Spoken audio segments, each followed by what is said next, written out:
Hello, everyone. Welcome to our second major speaker of the evening, Djamester Simarmata, and Yes. Djamester goes by James. Yes, and, okay. And you'll be comfortable with that, as I'm learning too. So here we have Djamester, who's been an engineer and has worked in the area of transportation. And then he got into the investment banking, and then he did some traveling. And he's been very thoughtful back in Jakarta, thinking about the money and banking systems. And one of the articles, I don't have it, but it's development economics and money creation. And when Richard Werner brought up the money creation, and he describes it for other countries. And then Djamester brings it up for Indonesia and understands it. Not only did it dawn on me that money creation was really bad in the United States, but it was clearly bad everywhere else. And we had to work on the problem together. And the AMI is becoming more worldly because of that, and IMMR, and we're happy to work with everybody, but we're a worldly spaceship Earth, Mother Earth entity trying to do good things. And I'm working personally to set up, organize AMI in terms of indigenous American values, of a council and the idea of stewards. And so I am, and all of this it gets a big push from Djamester speaking up and learning about his own country, learning about the whole system, learning about my system as well as I know it, and saying, I can explain it too, and we got to change. And so we're partners. We're all partners here tonight. And so let's make it a better world. And we're now going to hear from Djamester sharing with us from Indonesia. Thank you very much for being here, Djamester, or James. Thank you. Thank you. Thank you. Either way. Yeah.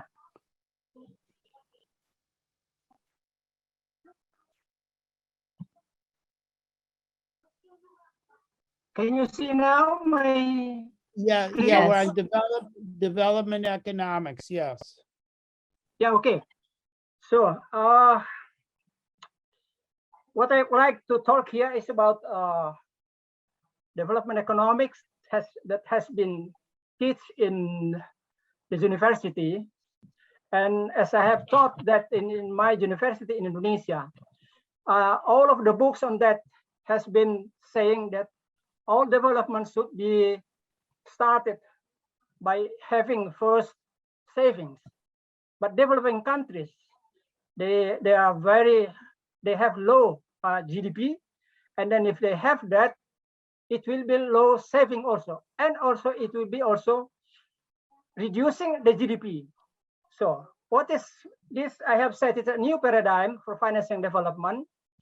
And this is triggered by the 1997 Indonesian crisis. Now, the content of the presentation consists of two big parts. It's about the basic concept of saving and free flow, and then alternative concept for saving. So, development economics say all that economic development could only be started if they have the developing countries have savings. Now, so far from Adam Smith, Karl Marx, Samuelson, Erod Domer, except from Peter and Gerson Skorn from Germany. So Deborah's Wright textbook for example, said that in its simplest form, growth is the result of abstention from present consumption. But there has been many studies related to these development problems. It is unexpected that almost all results of the related studies deny what they are promised. So we can see firstly the old story, the fable of the bees. Bernard Mandeville, who lived between 1670 to 1733, private vice could be the social benefits. So if we see, for example, an individual act of saving will have a negative, a different effect from the act of saving by the whole society. Individual act of saving could enrich the individual, but as a whole, if the whole society does not save equally, if the society saves together, then what has been done by the individual will not enrich himself and the society as a whole. So hence, a good policy for an individual is not a good outcome for the society as a whole. This is the problem of what has been proposed by the development economics, that every effort to develop developing countries should be preceded by the availability of savings. So there has been a paradox of thrift. First, it has been stated by Keynes. And if we see the graph here, the first saving line is SS here. And then there is the II line, which is the level of investment. If the society increase savings rate, it will be rising, shifting to the S1, S1. What we have seen here, the cutting point between investment line and the savings line is E1, so decreasing from E, the original E. And the GDP will be decreasing from Y to Y1. So this is seen from the graph. It is very simplified. But if we see, for example, it will be when someone has been increasing their saving rate, it should be taking the situation, whether the situation is in a recession or whether there is in a situation of unemployment. So for example, the case now for my country in Indonesia, in this situation, there has been an increase in taxes. I don't think it will be a good. Taxing is something like another point of saving. So increasing the taxes will be also reducing. It is affected reducing of GDP. Expects there is another means, another problem, government intervention. So if to counter attack of this situation. So this is the situation. Something like if you increase saving, it will be reducing the disposable income to consume. It is something like you increase taxes, it will be also decreasing the disposable income for society. So it will be potentially, it will be also reducing the GDP. So which alternatives are on offer? So this is the problem. What the problem, the solution that has been raised by the development economics is borrowing from other saving surplus countries.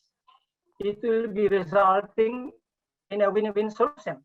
So they have expected by borrowing from the saving surplus country, there would be a win-win solution. It related to the problem because of the developing countries' capital scarce. There would be higher return to investment. So it will be higher return to investment, and by borrowing from outside, it will be also make the development program earlier than if we wait for the availability of saving. So this is the problem that has been said, one of the aspects of the so-called win-win solution. From the surplus countries, it will be expected that because of the higher return from developing countries, for the countries who have surplus countries, it means that their investment per capita has been above the optimal point. So they are expecting investing in developing countries, it will be increasing their return for their investment. So there is a two kind that has been expected here: an increase return in investment in developing countries, and also an increase in the expected return from the fund from the developing countries, the surplus saving that has been transferred to the developing countries. Or another expectation is borrowing from international financial institutions, where the sources of funds are really from the rich countries. The result will be increasing global inequalities and a higher indebtedness of these developing countries. It has been now, as our expected, it has been experienced now by my country, for example, because our in quantitative terms in also increasing, but also now it has been also in percentage term, it has been also increasing. Before it had to be said that will be kept at 25.02%. Now it has been around 40%. So this is the because this has been following the theory of development economics. So here really, if I said this is a new paradigm, because this is countering the what has been practiced and what has been proposed by even international community, the World Bank and IMF. So just borrow from the surplus countries or from international financial institutions. Yeah, so what is the condition for the so-called win-win solution? It is free flow of capital. Now, free flow of capital enables the countries which are lacking in saving will not be handicapped by that insufficiency of saving. So the sources of fund should be from advanced countries to different countries. Now, so free flow of capital is not new. It has been done before the World War I. It is Schularik, and Stiger, 2007. So they have said it has been before, there has been free flow of capital. So it is not really new. But now it has been also voiced all over the world, the free flow of capital as one of the will that make the world will be better. The economy will perform better by this free flow of capital. But data show that the second wave of free flow of capital. So after the World War II, there is the so-called the second wave of free flow, and then the second free flow of capital. There is a negative result for developing countries. So for the first wave free flow of capital to the second free flow of capital, there is a change in the result of the free flow of capital concept. That's okay. So in the first area, capital provider are the colonizer, because before the World War I, most of the now developing countries are the colonies of the developed countries. So free flow of capital will enable all countries independent from availability of saving. It is people say, but there has been a study by Perlstein and Horioka study. They have found that international capital from developed countries is just equal, not difference from the domestic investment rate. Even though there is the free flow of international capital, even inside the developed countries, it doesn't happen as it has been expected by the theory. So this conclusion will be spread differently from different point of view. Eisenman, for example, it will be shown later. So domestic saving, one source of domestic source of fund, is again said as one of the source of development finance for developing countries. So relating to the problem of free flow of capital, there has been the so-called the Lucas paradox. What has been said by Lucas, despite free flow of capital, only a small amounts of capital that flow from advanced countries to developed countries. This has been said by Lucas.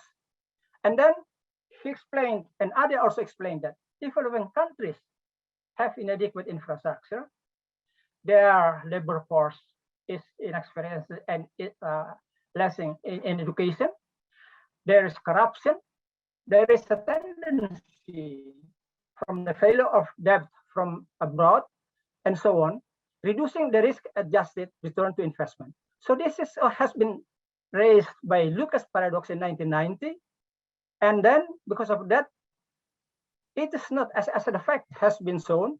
No, it is only a small amount of capital that flow from developed countries to from advanced countries to developing countries. And anomaly in the form of the uphill flow of capital. So this is curious, yeah. There has been an flow of capital from developing countries to advanced countries, but it was accompanied by high economic growth in that who export capital. So it will be explained by Prasad, for example. So it is, if you go later to, we go here to Eisenman, what is the so-called the self-financed proof. Eisenman and his friends concluded that 90% of capital stock in developing countries is self-financed. So this is what has been written in the theory, what has been written in development economics books, all is by Eisenman is a controversial issue. So the result, developing countries with development self-financing have higher economic growth compared to those which import capital. So the theory said you have to import capital from the surplus, saving surplus countries. But the result of this study has said, no, 90% of the capital in developed countries are financed by self-financing.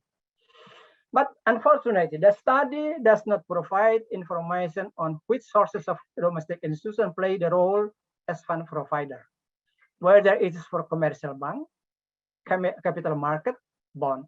Each of these will be have different effect to the economy. Capital market, bond, for example, it will be making something like the an increase inequality, because all the rich people who could enter the capital market, all rich people who can buy bonds. So it is inside the country, there will be a tendency to increase inequality. So in Indonesian case, it seems that the sources of domestic fund was from the natural resource. I think the study of Eisenman was conducted when the Indonesian oil are still there. So we have a source of fund from oil export, but now I think it has been different. Now we have a different sources of oil export. Is the CPO. So it has been from the plantation, CPO plantation. So it's quite different. But there is the study of Eisenman has been said that 90% of the stock of capital in developing countries is self-financing. So this has been the graphs from Eisenman showing, for example, the people who, the countries that has been supplying their capital formation, domestic capital formation, has the ratio of investment to saving is very high, more than 1. Like Indonesia, for example, it has been said before 1997, so before the crisis, it has been a good situation. And the best one is, of course, Korea, which has the so-called miracle of economic growth in South Korea. So here we see that what has been until here, there has been a negative response to what has been done by what has been proposed by the development economic theory. Now, then we see for the study of Prasad. He said the paradox of capital. Prasad and his friend has their study. The more a country has a positive current account, the higher its economic growth. Examples are China and South Korea. This is again a contradiction to the theory. This is the contradiction to the theory. Even you should borrow capital from outside, but here the country that has positive current account, it has the higher its economic growth. It is not the negative current account that have the higher economic growth. So economic growth and current account are positive for developing countries, which is exporting capital. Hence, that's why it said the paradox capital. The theory said we should import capital from the surplus, from saving surplus countries. But in reality here, what has been found by Prasad and his friend is those countries who export capital. So this is clear. I don't know how could our economic theory, our development economic theory, didn't see this, that it has been studied by many people, that all contradicting what has been proposed by the development economic theory. You have to borrow the fund from the surplus, the saving surplus countries. So for developing countries with low economic growth, their current accounts are negative, receiving foreign capital. So see here, those countries who receive foreign capital, they have lower economic growth. So what is to be done here? What has happened here? So the so-called growth bonus of foreign capital is not proven. So this is very contradictory. The case of Indonesia, the interest payment reported by the government is usually around 2% of GDP, excluding principal installment. So it is only just to pay the interest. The Indonesian government has to pay 2% of GDP. 2% of GDP is a lot of money. So later we see, for example, that the graph from Prasad and his friend, we see here, so those countries who has a negative, it means receiving foreign capital are always with lower growth. I think Indonesia here is around, because of the situation before the 1997 crisis, it is our economy was still good at the time.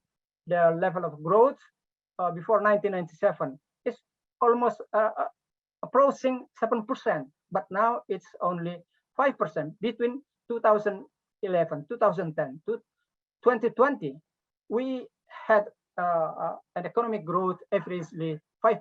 It's less than before the crisis. So another study is Gurancha. Fact that reflect the said that the capital will go the most productive. So capital will go to the most productive economy. It has been written in the textbook, in the book. So they compare the case of Korea, high productive economy, and Madagascar. What they have found, between 1980 to 2000, all restriction on global capital flow. Korea also, no capital inflows, higher investment per GDP, less capital inflow.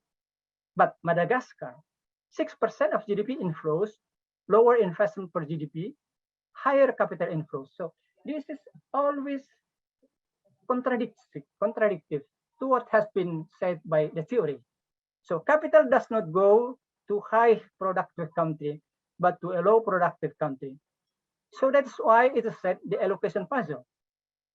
This has been the result of all has been the theory. So what has been shown here by Gurancha is that it is like Korea, for example, almost no inflows of capital, but Madagascar with a high capital flows.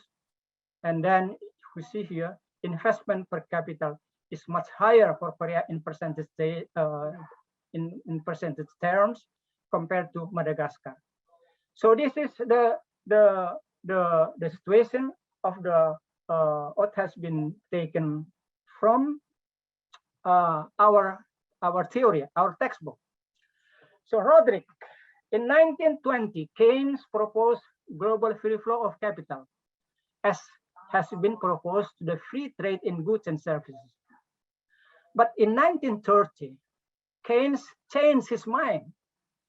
It was Keynes said that he is against free flow of capital and saying it should be a domestic affair. So this is the problem again, who has been from the textbook, from the development or the thinking of in the books of economic book, even from the great Keynes, it has been also contradicted. First, he say free flow of capital, and then he said no free flow of capital. So Roderick criticized the Washington Consensus because it is also one of the thinking that should be following the free flow of capital. It has been criticized by Roderick.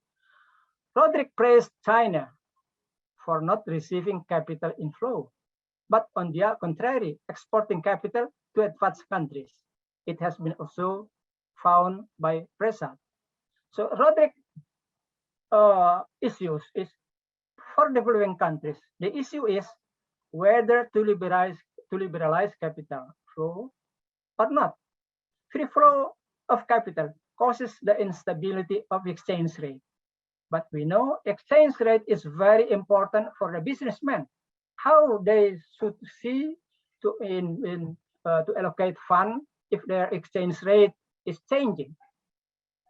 They might be implicated in international trade. If he is only in the domestic trade, it could be quite less. But if he imported the raw material, for example, like machine or something like that, it's also a difficult problem because of the change in the exchange rate, which has been caused by the liberal capital flow. So, what is the experience for Indonesia for the free flow of capital? It was derived from the Washington Consensus, started after the fall of the Bretton Woods. Indonesia is one of the victims who saw a gold opportunity in the free flow of capital, especially the private sector. But in 1997, before the crisis, foreign debt of Indonesia private almost amounted to 85 billion, while the foreign exchange reserve of central bank was less than 1/4 of that. Government debt was 20 billion. So this has been the impact of free flow of capital. And after the 1997 crisis, until the rupiah dropped from 2,300 per US dollar to 1,600 per US dollar, Indonesia became highly indebted and economic growth tumbled to minus 13.7% in 1998. So this is because of this free flow of capital. And also because of, it has been said, developing countries, developing economics, you have to borrow from surplus saving country or from the international institution. It has been followed by the Indonesian government before that. And then it has been making the Indonesian economy tumbling, very, very suffering in the society and suffering in the economy. For example, after 1997, all of the government support for the poor people has been annulled, has been erased by the IMF. It is not allowed to give to do the social program of the government. So this is the kind of, because of the free flow of capital, it has been Indonesia entered at a very deep crisis. Really, in 1995, in the month of October, 31st October, I have written a memo to the government of saying we have to be careful about the free flow of capital. It will be a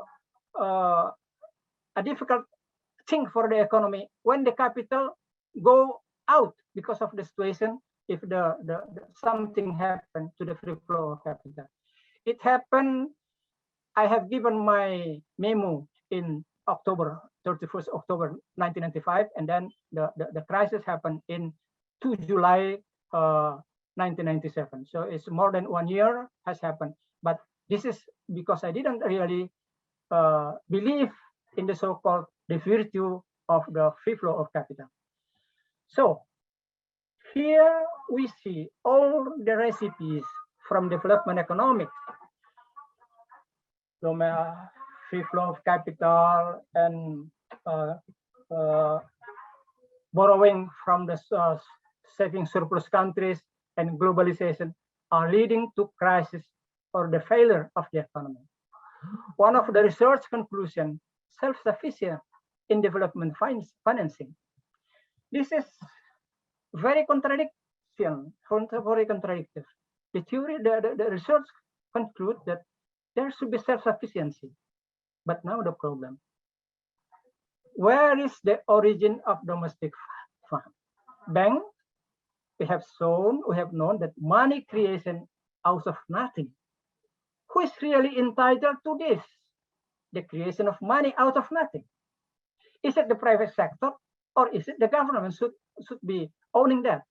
And then if it is from bonds, the source of finance, yes, it will be from bonds, but could be resulting in from saving, domestic saving. But bonds will belong to the rich people, and then there will be an increased inequality. We have seen that inequality has been reducing the economic growth.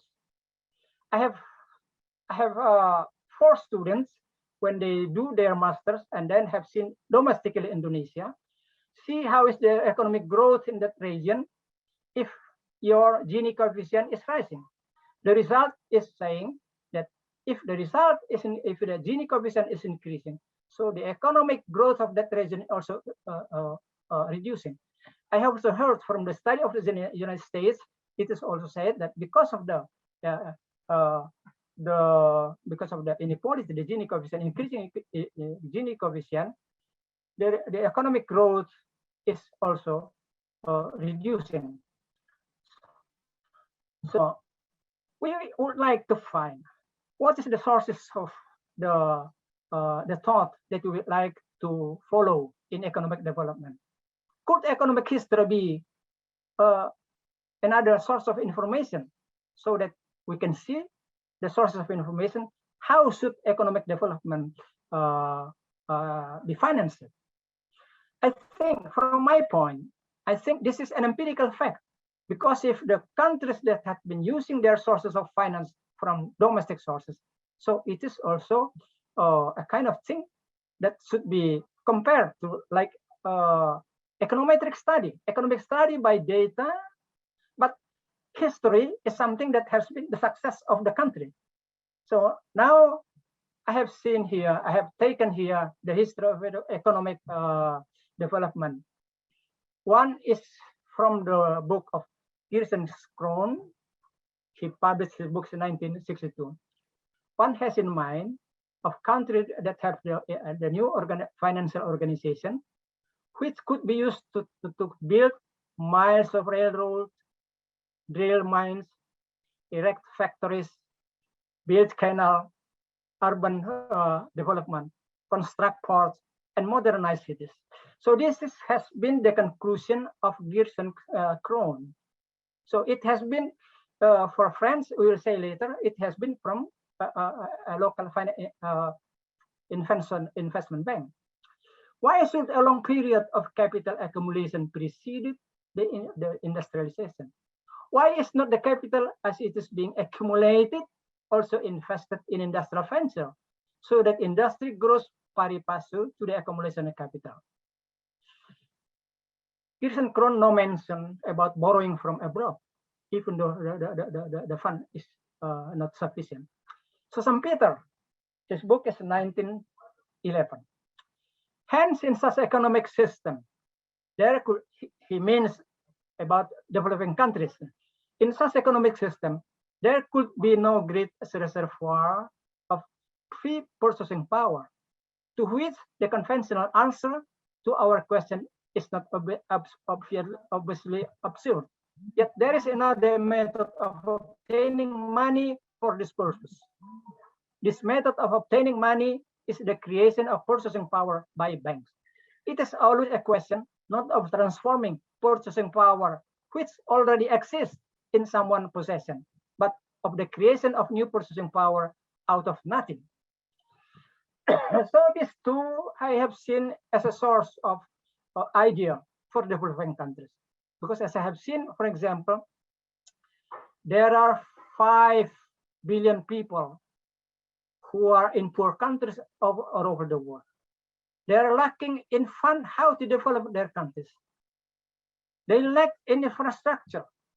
And if they borrow from abroad, there will be also a difficult problem for them to pay the interest and again the installment of the principal. As I have said, the experience of Indonesia is something like that. Now we have another source of income, for example, that our natural resources has been nationalized, and also besides that, there has been also a borrowing from finance from international institution. So I see this is a combination. The natural sources of fund, I think, is like a good thing for Indonesia, but the borrowing from abroad is a negative one. So the history of the French economy. French development financing, especially infrastructure, is from Crédit Mobilier, Crédit Investment Bank. So he has been the construction of the Paris-Lyon Railroad, and he is supported by the Napoleon III. Rothschild, it's a commercial bank, gave loan to business, but then also seeing what has been done by Pereira, he has also give credit to build railroad. This is the infrastructure. So German combined investment and commercial bank to become universal bank, awarding loan to the business industry with the principle of cradle to grave system. So the system of German of giving credit to the enterprises is they always stand beside the enterprise. So they are just giving the credit, but they are standing besides the enterprises, something like directing what to buy and what not to buy, something like that. So here there is no mention about borrowing for the two countries for the industrialization phase.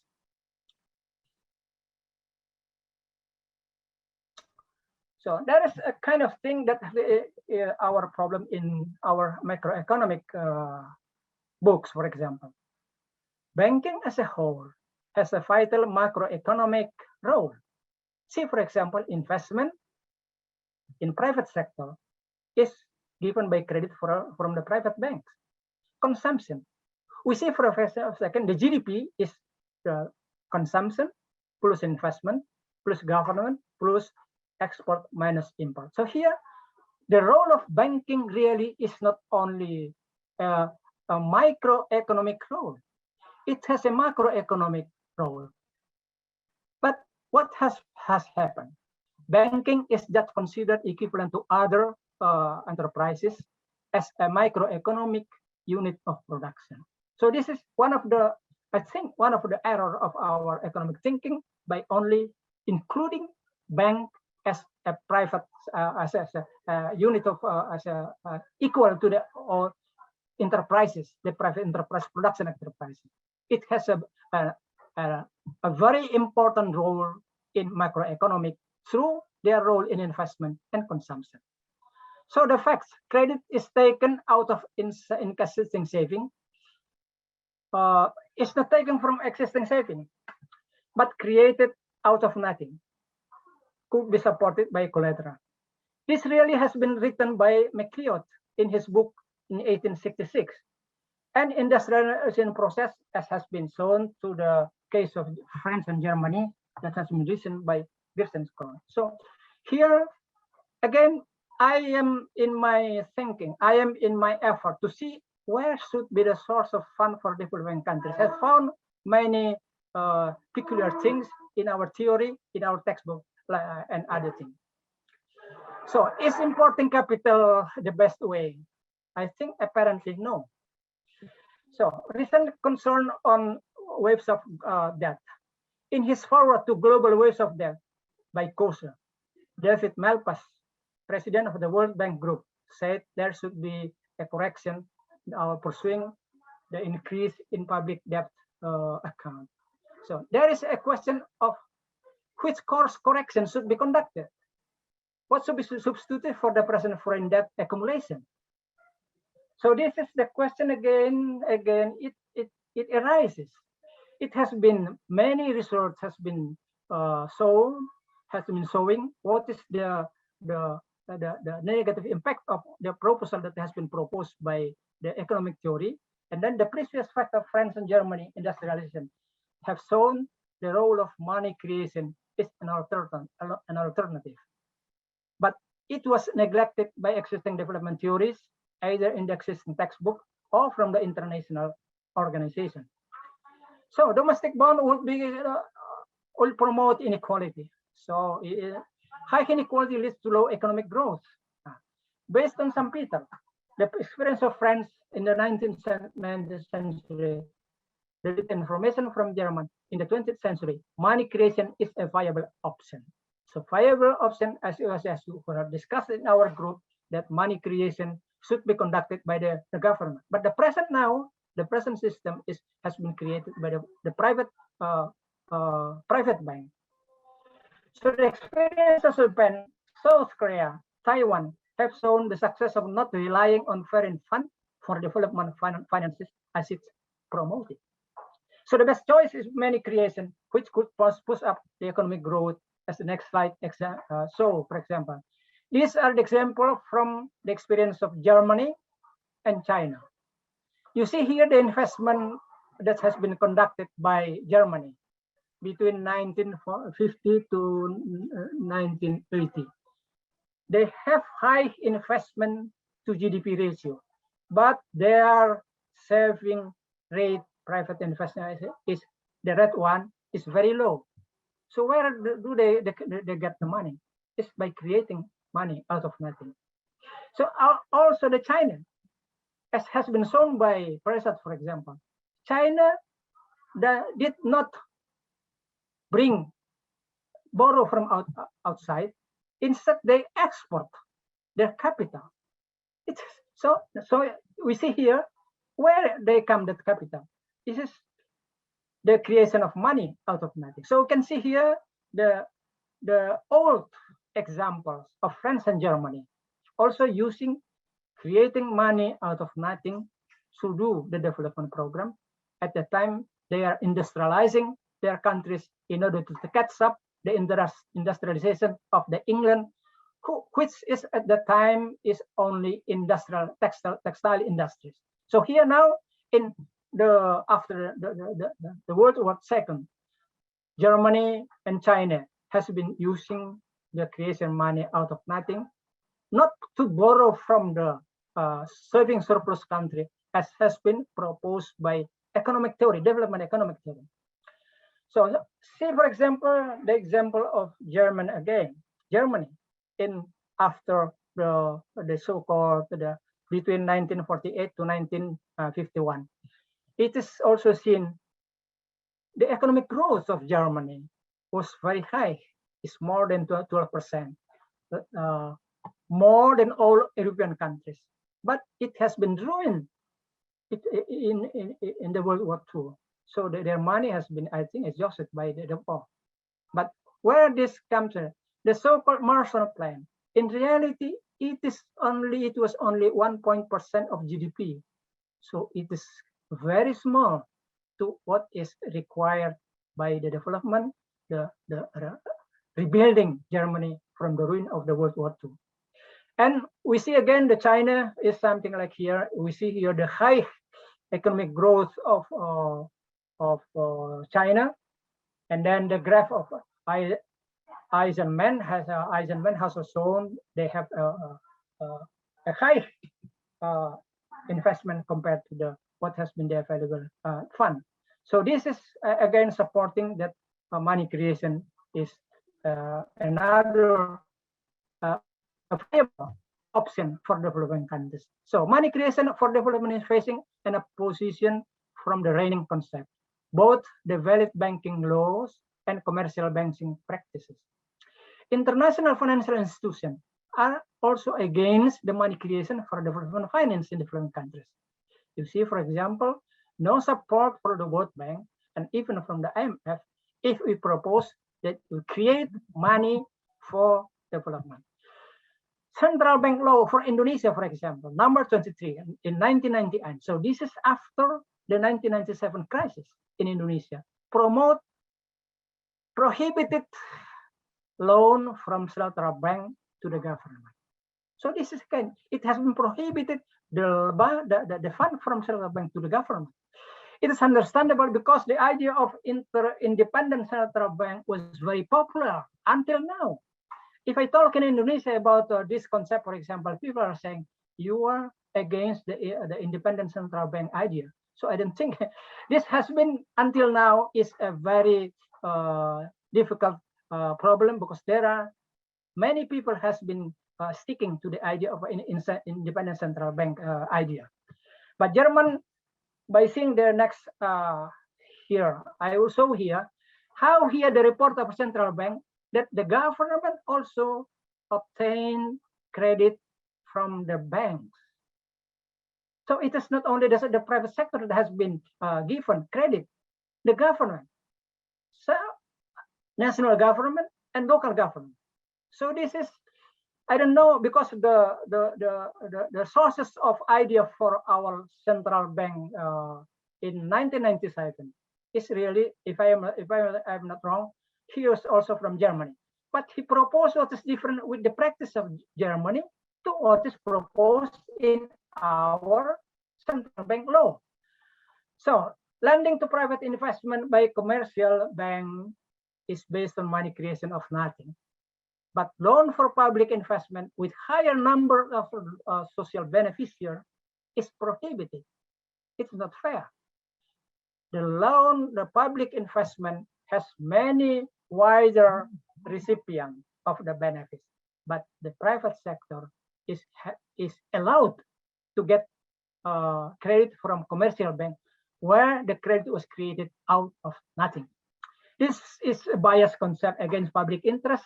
So I think it could be something like the new liberal concept.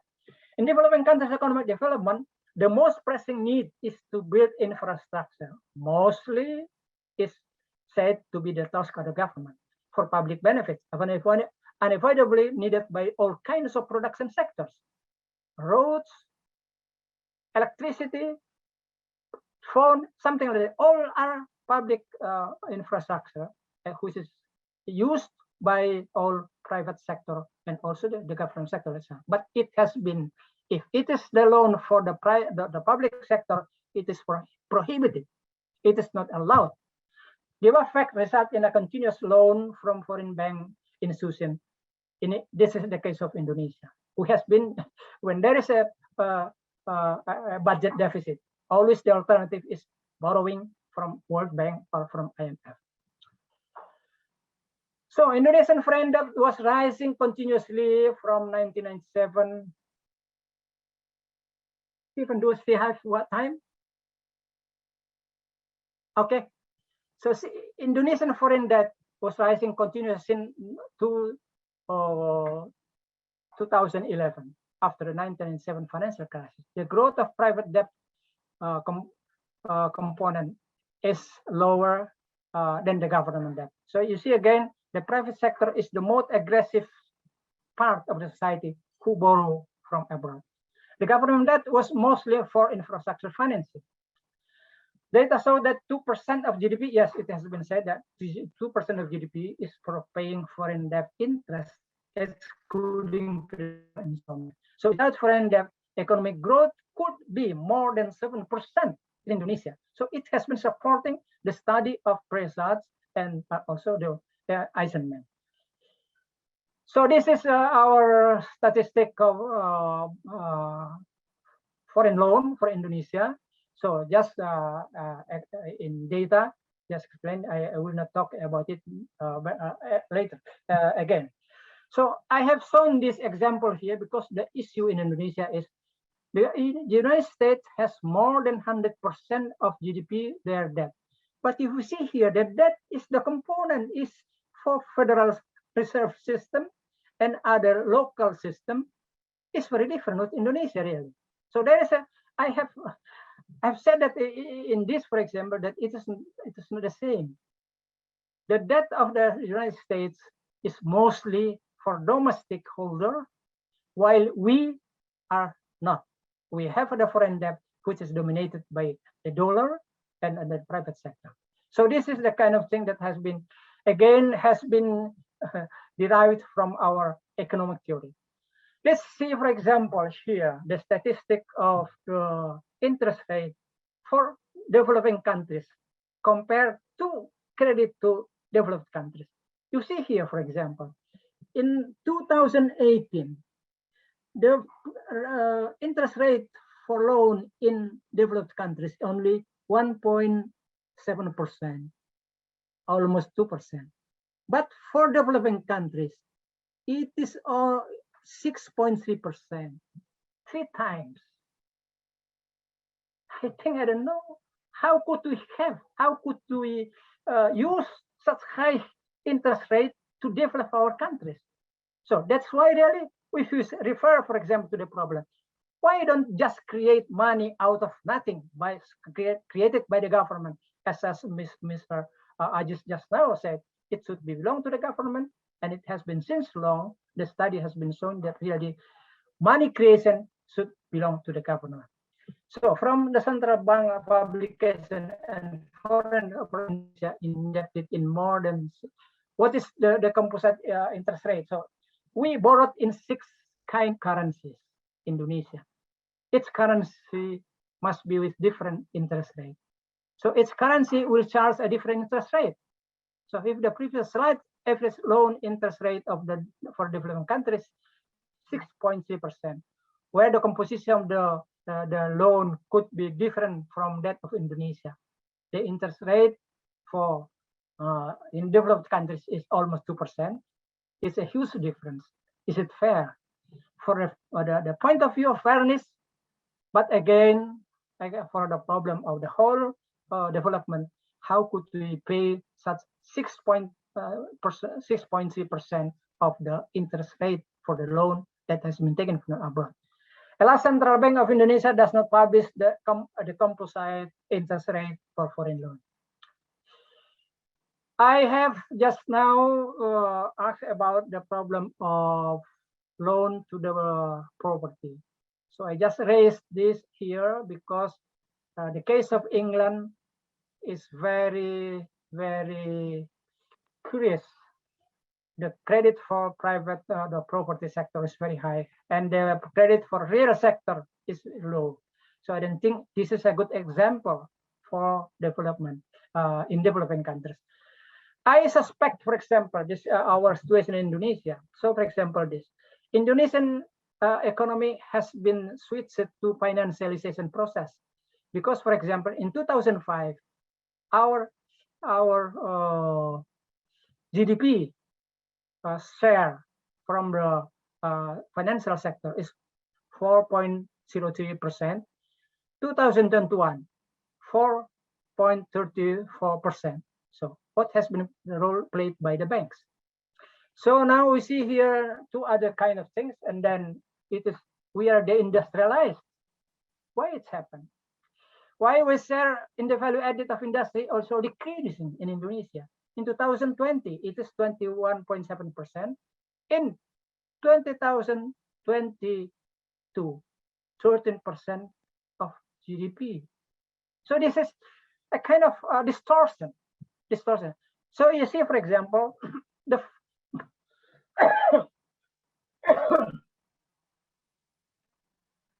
financial sector is preferring short-termism. They would like, if you do a project, for example, infrastructure construction, it needs longer time to have the return. But if you invest in financial sector, let's say, for example, in capital market, you just get the result today. So this is, so what is again about the property? The property is, the price is increasing. So let's see, for example, the case of Jakarta. Per square meter in the center of Jakarta is 15,000 per square meter. What is the reason for this? For economic point of view. So this is the kind of thing. So if I ask just now about the investment, if you invest the credit more to the property sector, it will be negatively impacting the economy.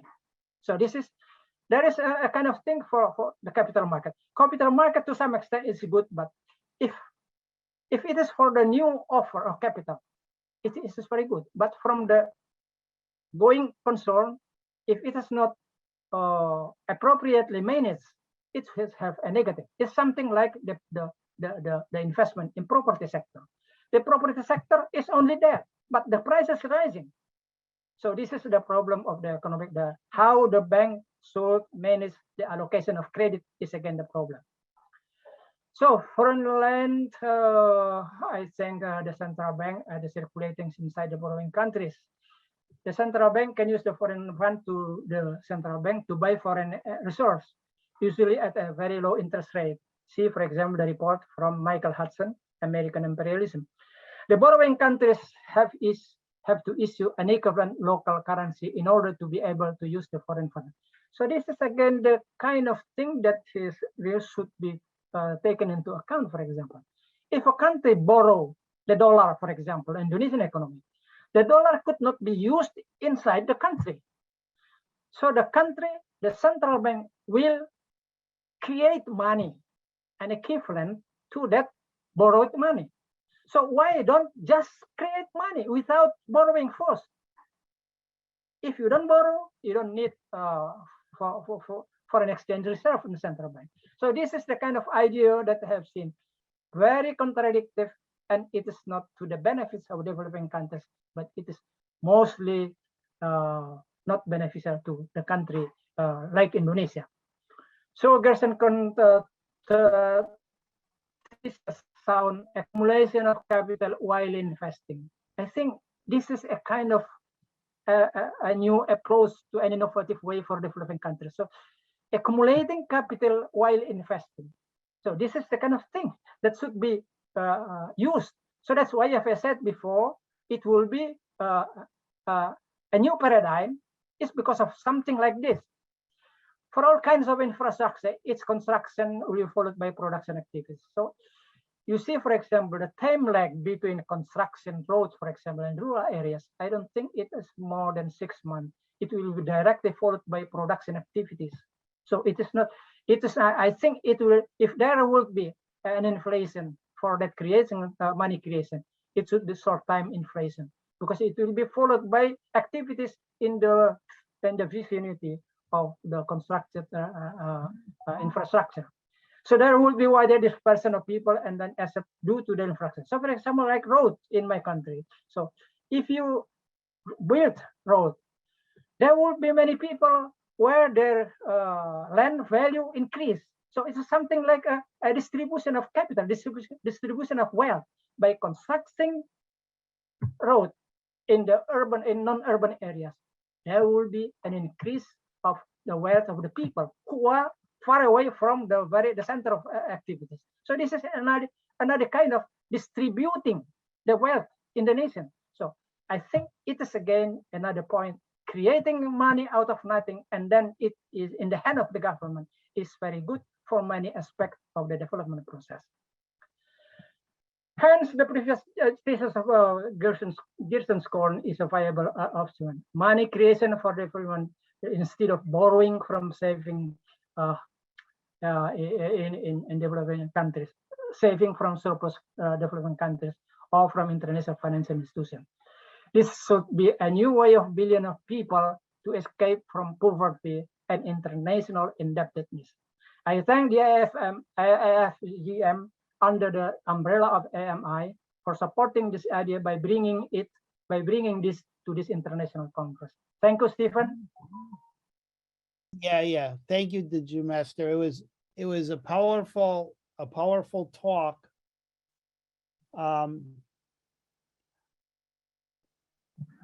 Okay. We have 5 billion people in the world, he mentioned in his presentation. And how are we going to reach those 5 billion people? And does he have any faith in the IMF and the World Bank to help do it? Or do we need to create a new institution or have a new Bretton Woods 3.0? Djamester, did you want to go on that question, or I see 2 more hands raised? Did you want to finish that? And you're muted. Okay, unmute. No, you're still muted.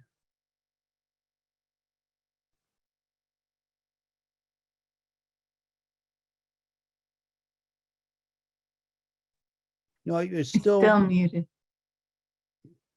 Yeah, we got to unmute you. Maybe you gotta I undo am the sorry. spotlight. I am sorry. It's okay. Yep, It is that's it good. is Okay, muted, yeah. okay, great. So I think if the present institution could be reformed, and then take consideration of what has been raised by, like in our discussion, it could be done. But I have the tendency that there should be a new international institution in this case. So because the present system has been against the sovereign money. As I have talked to many people here in my country, from the bankers community, they don't think there is a good thing to nationalize the money creation. Now, I have not been involved in many discussions with them, but this has been just without a long discussion. This is their reaction. They're not. They say that the present system has been running well. No, I don't think that they know what we have been discussing. For example, the problem of unemployment, the crisis. Let's say, for example, since 1970, how many crises has happened? Financial crisis happened all over the world. 400 more. It has been cited by the IMF. So before there is no such a high frequency of crisis. So why is the present system is not supporting the stability of the system? So it is. I think. Oh. So I think it might be. I have more tendency to a new institution, which is Okay, supporting idea. Yeah. okay. Let's go to first Sam, and then we're gonna go to Joe. Djamester, thank you so much for the presentation. I really appreciated it. At one point you put up a slide with a lot of numbers on it about the German central bank, the Bundesbank, currently using what I know to be called monetary financing. In other words, their central bank is currently directly financing, creating money for the government expenditures for the government. Yeah. And is that new? And if it's not new, do you know how recently it began and where I could read more about that? Yeah, really, as I have cited in my study, the Gills and Korn, for example, there has been the money creation has been used in Germany, the first in France really. So and then for Germany followed that, and they have created the universal bank, and it has been using the money creation for the industrialization process in catching up to England in the industry. So it is not new for Germany. It has been used. So the problem, for example, when there has been a very high inflation in Germany, I think it is after the World War I, it is because of the central banking at the time has been privatized, as far as I know.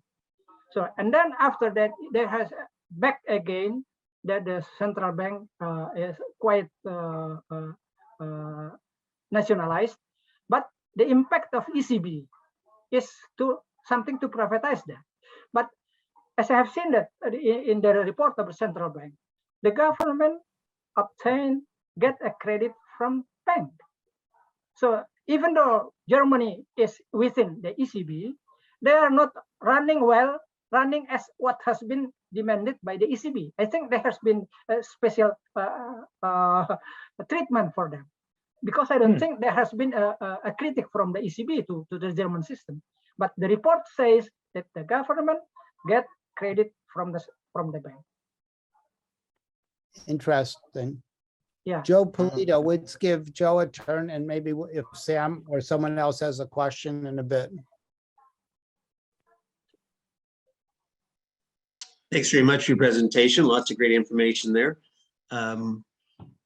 My question is, what model do you have in mind for getting from A to B, getting into this nationalization of money? Are you looking at something like the Need Act, Joseph Huber's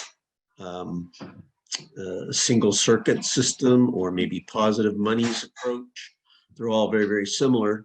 Do you have something like that in mind as to how to go from the current system, the debt-based system, to nationalized money system? Yeah, thank you, Joe. I think I'm just a simple answer. I think that we have sovereign money. The sovereign money system should be replacing the present system. But how is about the role of the present banking system? I think we just stick to the idea bank and as an intermediary institution. So it means the money that created by the sovereign money by the government should be borrowed by the bank, and then they can lend money to the society. So in order to keep that the present system banking system is not disturbed very far from the present system. So I think their role will be just in place of they will be as an intermediary institution. It has been written in the book, but it is not practiced. No, it is wrong. What has been practiced is different to the concept of the so-called intermediary institution. Mhm. In our law, it is written. In our central bank law, it is written, but it is not like that. What happened in the practice? So I think Okay. Thank it you. is my answer. Thank you, Joe. Thank you. I don't see hands up. That means I get a question. I began earlier. I'm just going to push it a little bit more, James. And that is, if there's 5 billion people poor, and those countries and nations need technology, they need innovation, they need technology to move their own resources and change them so that their country can work. And the country you gave as a wonderful example of that was Korea. And Yeah. we can look at Korea and how its technologies in many ways has come up and even surpassed that of Japan. There was a beautiful example you gave. Yeah. But what about reaching all of these other countries? You know, we have 5 billion people. How are we going to create equality? Yeah, that is the thing, the problem that they should be doing what their country needs. So I think to some extent, I think they might be to some extent have their natural resources or agriculture product that could be exported. This, if they can expand it, it should be a source of fund, foreign fund to buy technology. I think it would be a kind of buying technology from abroad because they cannot develop. Or if they have money, if they have, like for example, we have a lot of resources, and then it has been just privatized. It has been written in the constitution that really the natural resources should be used by the government. It has been under at least under the supervision of the government. But the practice, the three law in Indonesia, city law on oil, law on any other natural resources, and then the law on plantation. These are the very closely related to the problem of natural resources. It is just practiced as the private sector as usual.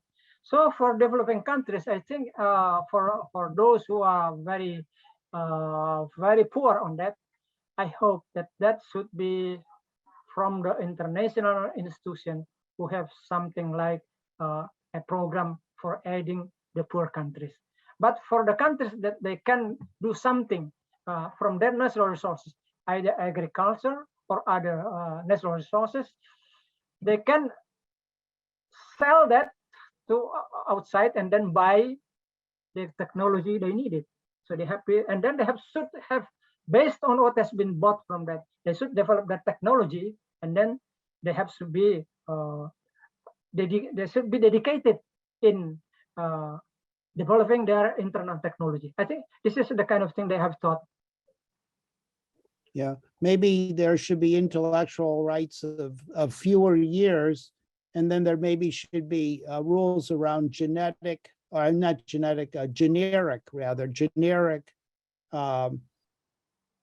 technology that's good for bringing all countries up too. Yeah. Hey, any more questions, good people? Okay, we're going to have an early start. We start at 7:50 Central Time in the US tomorrow, but that's in 8 hours. Oh, yeah. No, 10 hours. We've got a little less than 10 hours before we begin again. So everybody, let's give a big wave to the Djamester. It's a Thank you. fantastic presentation. Thank you very, very much. Thank you. Thank you.